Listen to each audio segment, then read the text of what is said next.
Fillies and gentle colts. Welcome to another edition of Pony Fanfiction Theater. I'm your host Nate. I'm the narrator, and with me as always is John, with Silent Killer X. But this story is called Big Daddy Mac. Yep, and it stars as Big Mac. Nigga stole my bike. Oh wait, no, that's Little Mac. This is Big Daddy Mac. And this story has a little disclaimer.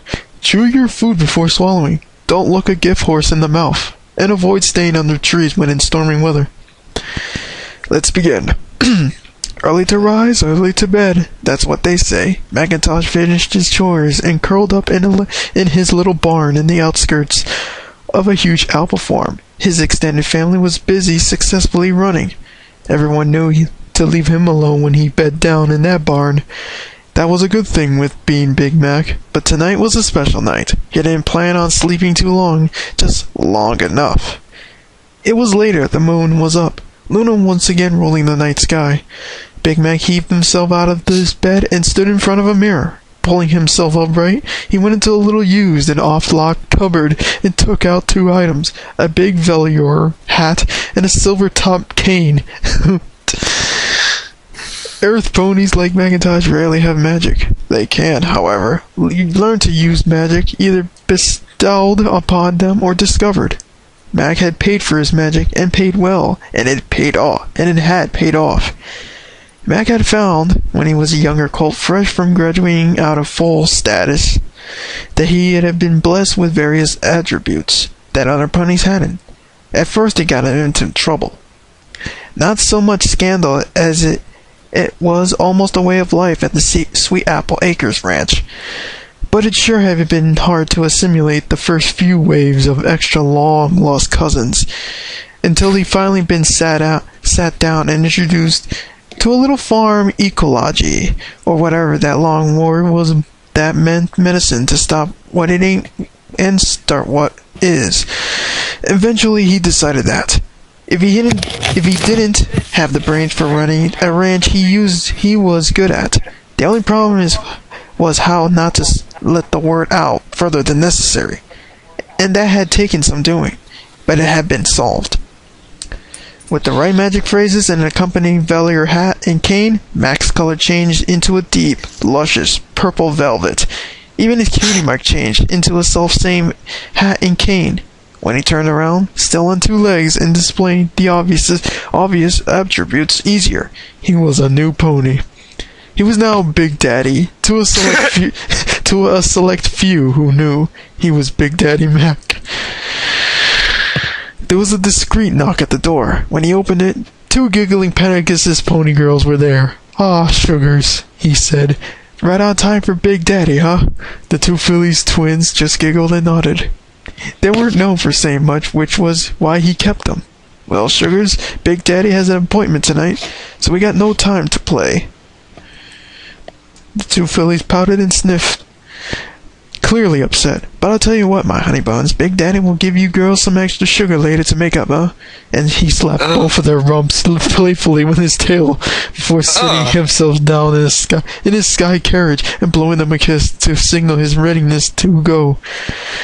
Further near town, known far and wide to those with the right connections. Sometimes it meant money. Sometimes you just had to know the right pony. It was a special club. Some call it the Prancing Pony. Others call it the Club. And it was very popular. Nobody ever talked about what went inside, and it all was very discreet, very expensive, and very lucrative. Mac noticed a smile of satisfaction that Celestia's private opulent booth was very decidedly occupied. It was a pity that she was generally a filly fooler. A few times they had a roll in their hay. Well, tonight was a special occasion. A new client was visiting. In the darkened main room, the door opened, and a hooded, timid figure creeped in. She was so timid that she almost came in backwards and upside down rather than enter the room. Max shooed some of the girls off to take care of the rowdier patrons, and he himself went down to meet her. The yellow pony, under the ridiculously obvious cover, had 3 pink butterflies on her rump. Fluttershy? Said, oh my god. Fluttershy? Asked Mac to himself and smiled. She was so timid that it would take some extra special attention to keep her from bolting. Hey there, sweet thing, said Mac from behind her. She tried to bolt and read straight into him, since he snuck them by and closed the door, shutting out the night. Whoa, calm yourself, honey. It's okay. Ain't nobody got hurt you now. But Shh, there, darling. We're all friends here. Just come and have a drink. It's all on me. I seen you snooping around, and before you get yourself all in a bother, I think you should stick around long enough to know if you want to stay, He expertly moved towards her, towards not the bar, but a booth. Despite her weak protestations, she had been trotting around outside and poking her nose through a door enough for him to know what she wanted. But being Fluttershy, it had obviously been too much to take that last step until tonight. He wasn't about to force himself or any pony on such a sweet filly. He had made gildings for the few clients who had tried with his girls, and his rep as a pimp was well known. But it was clear her intentions and letting her flutter about was starting to get bad for business.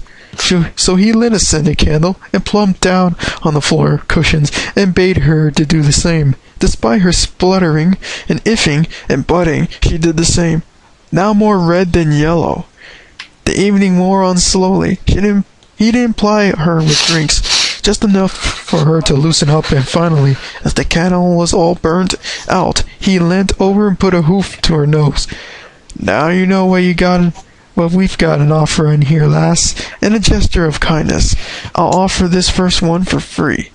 He leant back again, opening his thick, strong masculine legs, exposing his attributes for her appreciation. We'll all be real careful. Oh my, Fluttershy. Not long on words. Was even more quiet than usual. I'll show you a slice of Big Daddy, hon. And if you want to come back for more, we can negotiate you a sweet colt or a tender filly. He shushed her bright red, blushing protestations and carried on. We deal with all sorts here, little lamb, and nothing that goes on with these 4 walls goes anywhere else. If you want to leave, there's the door. Nobody will look, nobody will know, but I can't have something as sweet as you on display outside.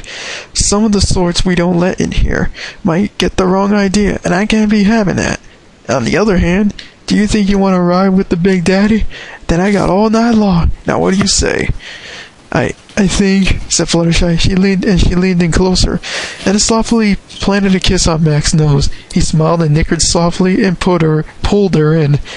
It was much later. Mac had slept after she left. It wasn't morning, but it was getting that way. He yawned and stretched and sniffed himself full. I have to watch myself, and I'm gonna be presentable tomorrow. And got up, calling for his 2 Pegasus ponies to help take him home. At home, he called him in.